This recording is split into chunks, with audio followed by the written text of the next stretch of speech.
What's going on, guys? Welcome back to Daily Misfire. Today I'm going to give you a quick rundown on everything that's broken in my life and that I need to fix it, and that's probably why there's not going to be a full-length video out this week. Simply put, there's just so much broken. I need to fix it all, and I'm going to be cramming on doing that this weekend. So let me walk you through it real quick. Starting with that guy, because this guy's also broken. This is my 88 GMC S15. It's a 2.8 automatic four-wheel drive truck. It's actually a decent little truck for what it is. We've been using that as a daily driver vehicle for both my wife and I because that broke too. That's my wife's 2005 Avalanche. It broke. I'll tell you why in a second. So this guy, it broke. What day was that? That was last Sunday, I think it was. It was driving beautifully. Everything was working the way it should. It has like 250,000 miles on it, whatever it is. And the only issue I've ever had with this truck is the alternator decides to break its lower bracket, because the very intelligent person that built this truck originally, the guy I got it from, he set the front assembly to where there's no tensioner pulley, so it's literally just constant tension on the alternator bracket. And they don't make things for the 2.8 anymore, especially for the S10s for some reason.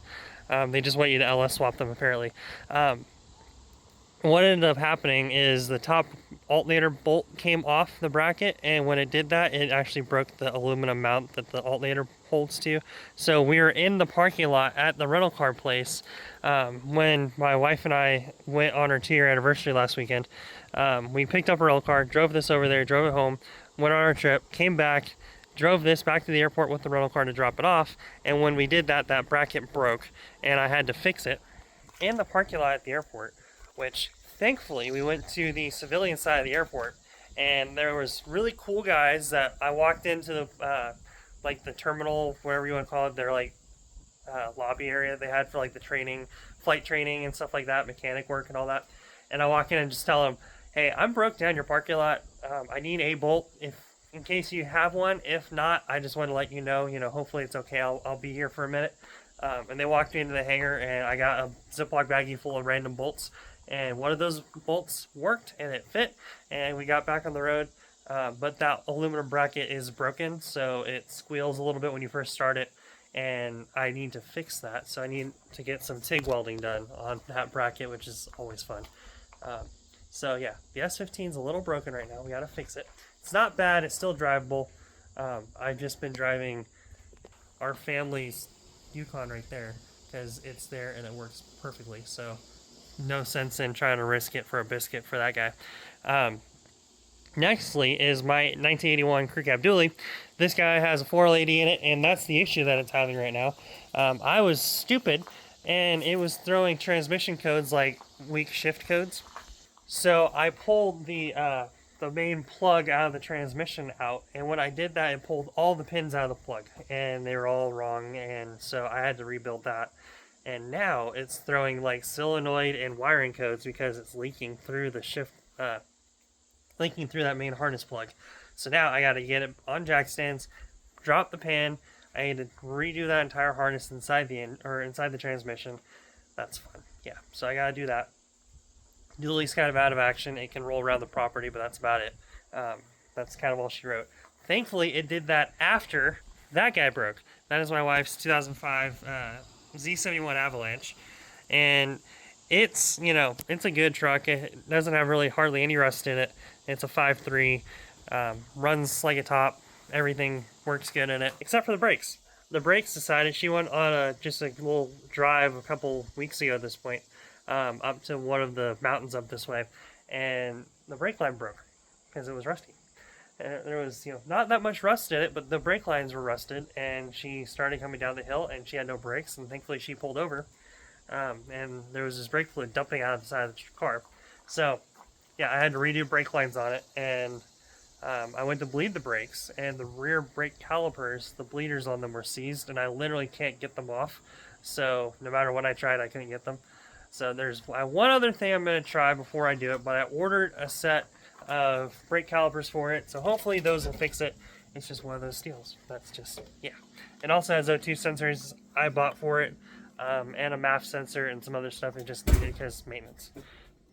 All of this is what we're working up to. This is all the parts I've recently ordered. The next thing we're going to talk about, it's not in here, but is my wife's Camaro. So we have a 67 Camaro convertible. If you haven't watched the channel at all, it is now a 350 Power Glide front wheel disc brake car. It has fuel injection on it. I left his tank alone. We put a return line on it. We did some stuff on the top of the sender. But when we did all that, it's apparently now it says I hate this, and it's leaking now out of the top of the fuel tank. So instead of trying to put a new sender in it and then I have to retap a hole or get one with a fuel return on it and everything, and still have to deal with a inline fuel pump, we're getting this guy. This is a universal intake fuel pump from FI Tech. They're like $200. They're actually really nice for what they are. You delete everything you have and you put that guy in it, and it just works. So that'll be going in it hopefully this weekend. If not, this weekend, it'll go in next weekend, kind of a thing. That's one thing for this. There's Avalanche parts in here. There's also a whole lot of Nova parts. I got more fuel line because if you watch one of my previous videos, you'll know the dually gets hot underneath the engine bay and in the engine bay area, and so when it does that, the fuel actually gets heat sinked or vapor locked really bad. So I need to reroute the fuel line to try to give it its best chance. So I got a little bit more fuel line. Now we're gonna get into the fun thing, my Nova. My Nova has been apart pretty much all year because of the back window being rusty, and we having to fix that. And then we also decided to put bucket seats in the car. We got a hoop and down bars in it. I had to relocate the shifter back. We had to do a whole bunch of stuff in the interior now that the buckets are in it, now that we have a hoop in it. Hopefully today or tomorrow we should be getting my side of the harness, my 5-point harness on that side. We'll be probably starting with lap belts on the passenger side just because you don't necessarily need 5 points in the car. It's not like you're racing with it with people in it. But we also got this Pipes Performance X pipe. So that is a universal X pipe from Pipes. And what we're going to be doing, because my exhaust is literally falling off this car, you'll see it when we do it, but literally you can go on both sides and just move the exhaust around. There's literally one hanger on both sides on the back, and they literally just hang off the exhaust, the headers in the front.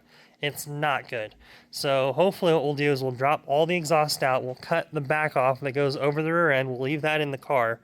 We have to swap out one muffler because there's one muffler that's broken, one of the baffles in the Flowmasters. You can hear it when it starts, it's bad. We'll take the cutouts out, put the X-pipe in, add the cutouts back in where the X-pipe is, and then we'll put the mufflers in, and then where the mufflers are, then we'll go back over the rear end like it should. But hopefully having an X-pipe in the car will give it a little bit more cross flow. It'll help get a little bit more scavenging. It should help it make a little bit more power, hopefully. And if nothing else, it'll sound a little bit better. So we got that going. We also have a MSD 6AL-2 ignition control box. So I have an OG, like 30-year-old 6AL in the car. It's just a 6AL, that's all it is. It works fine, but I think we're having a little bit of spark issues. So for like driving on the street, that one's totally fine. It's probably going to go in a wagon or something like that at some point. Might even go in Abby's Camaro. But for what we're doing right now, this guy is what needs to go into it. And this will be cool because it'll give us better throttle response, hopefully. It should help out a lot with that. As well as, this guy also gives me the ability to have a two-step, which is why I have this guy. So this guy is an Amazon special switch panel. It was literally like $25. There's no way I could build this for that. It comes with 3 switches on it. It has all the wiring harness that you need with it. But what this is going to be for me is I got a arm switch and I have my 2-step button, so I can work the 2-step. You can do electric fans. I can do my line lock activation switch. And then I have my lockup, so we can have the converter lockup too, all on the same thing. And then this is all going to go into this little project box that I ordered. And that guy will be mounted in between the seats. Here's the mounting hardware that I got for it. It's very basic. You'll see a video on me doing all that and installing it. It should be pretty clean. O2 sensors for the Avalanche. This is a oil, what is this? This is my engine oil separator. So kind of like a breather. It's just a separate external breather. It's like $20 on Amazon again. It's all this, is kind of a little additional stuff, but it should help it out tremendously. as far as that goes. This guy right here is just foam for the roll bar. You can kind of see it. I have one in the back of the car right now. I just got some of that, kind of do some added protection in the car for us as far as that goes. Yeah, I think that's most of the parts that I just got. I also bought, because one of the trim pieces on the Nova was literally bent. It's this guy. It's so tweaked, I don't think it can go back on the car. And I was going to ship this to a guy that I know in Texas that does a very good job on that, and I'm still going to ship it to him. But as I was looking, a guy local to us was selling these, and they're basically practically perfect. So I'm going to put those guys in the car. I think I got all of these for $100. These are the door trim for it, and then here's the side molding trim, that quarter panel trim.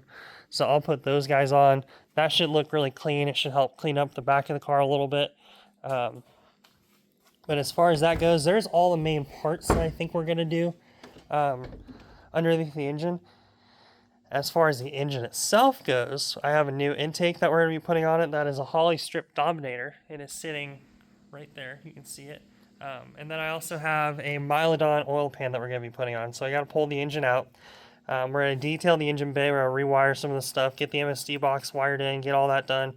I'm going to get a new master cylinder for it. That is a 1-inch manual disc brake master cylinder. I need to get a 15/16 master cylinder so I can get a little bit more line pressure out of it. That'll make it a little bit slightly harder of a pedal, but I don't really care. That should help out a lot as far as holding the brakes while we're racing. That'll be very important. So we got all that we got to do. I got to pull the engine out. Hopefully this weekend I'll be able to pull the engine. We're going to repaint the engine. I have a special color we're going to repainting it. It's not going back orange. That's one thing I can say. But besides that, I think the engine bay is going to look completely different when it's all done, and I'm very excited about that. Next thing, I got to work on this Monte Carlo. It's a customer car. It's very close to being done. There's just a lot of little things that have been a pain in my butt on it. It's an 88 Monte Carlo. There's a small block Chevy car. The issue with this car was I think someone raced it at one point, and then they got done racing, so they put all the stock stuff back, but they didn't put it all back correctly. So it's just kind of like pieced back together. So I'm trying to like follow where they missed things. It's been fun. Not. Lastly is my mom's 68 Cougar XR7. This is her first car, actually, like my Nova. And it is a 302 HO motor car, which is pretty cool. They did that 25 years ago at this point. But yeah, they did that, and it's been literally just a stock HO roller motor with the heads and everything. I think it's ran 16 O's, I think, at Bristol. But yeah, it's like a 1570 car as it sits with those stock heads and everything. But what we're doing is it's going to get a set of Performer RPM cylinder heads for the 302. So that should help it breathe a little bit better, let this 302 breathe like it should. It's also getting 1/6 roller rockers. It's going to get a few other little tricky do's. It has kickdown linkage and stuff like that. Because I don't know if you realize this, but as a Chevy guy, I don't know this. A Ford AOD, you can't actually shift first for some reason, but they work off of a TV cable, like how 700R4s do, but you can't shift first, so you have to set the TV cable correctly to where that's what you get for your first gear RPM shifting and stuff like that. And right now, the way the car was set up, it was only shifting at like 4,500 RPM through first. And as many of us drag racer guys know, 4,500 RPM in your first shift sucks, and it ruins everything else down the track. So, and 302 is like RPM. Like, we all know that 302 is like RPM. So hopefully we'll get that squared away with the new linkage and everything we have. Hopefully it'll make more power up on top and things like that. We're not going to put a cam or anything in it right now. It's still in, I think it's a AVS2 carburetor on it and some other cool stuff like that. But yeah, so hopefully we got it to go. Hopefully. I would be stoked if this thing ran low 15s, high 14s, just regular. And then the 8th mile, that puts it at like a low 9, I think is what it makes it. A low 9, high 8. Which, if it does that, I'm stoked. We're also going to be putting single adjustable QA1s in the front. It has single adjustable QA1s on the back right now, and it just has stock. I don't even know what these are. They're probably like Monroe's or something like that. We're going to put those in the front, so hopefully that'll make it a little bit tighter. It'll make it handle a little bit better. Because this is all in preparation for 6 Smokies coming up in October. It's like 52 days away. We got a lot of work to do, But hopefully, we'll get everything done the way it needs to be. And like that car and this car, we'll have a riot going through like Tail of the Dragon and things like that. So, with that being said, I'm going to get back to work. I gotta finish some stuff up doing actual work stuff, and then I gotta come out here and play for literally all weekend. So, hope you guys enjoyed this. Sorry for it being really just a long monologue. It's kind of there's a lot of stuff going on, and I needed to air it all out to you because I'm stressed. I gotta admit, I'm a little stressed. It'll be fine. It's gonna be fine. It's totally fine. Thank you guys for watching. Be sure to follow. Check out our website for all of our apparel and merchandise. This is not mine, but this is, we have merchandise. See, we have merchandise. Look down below. That being said, I'll see you guys later. Peace.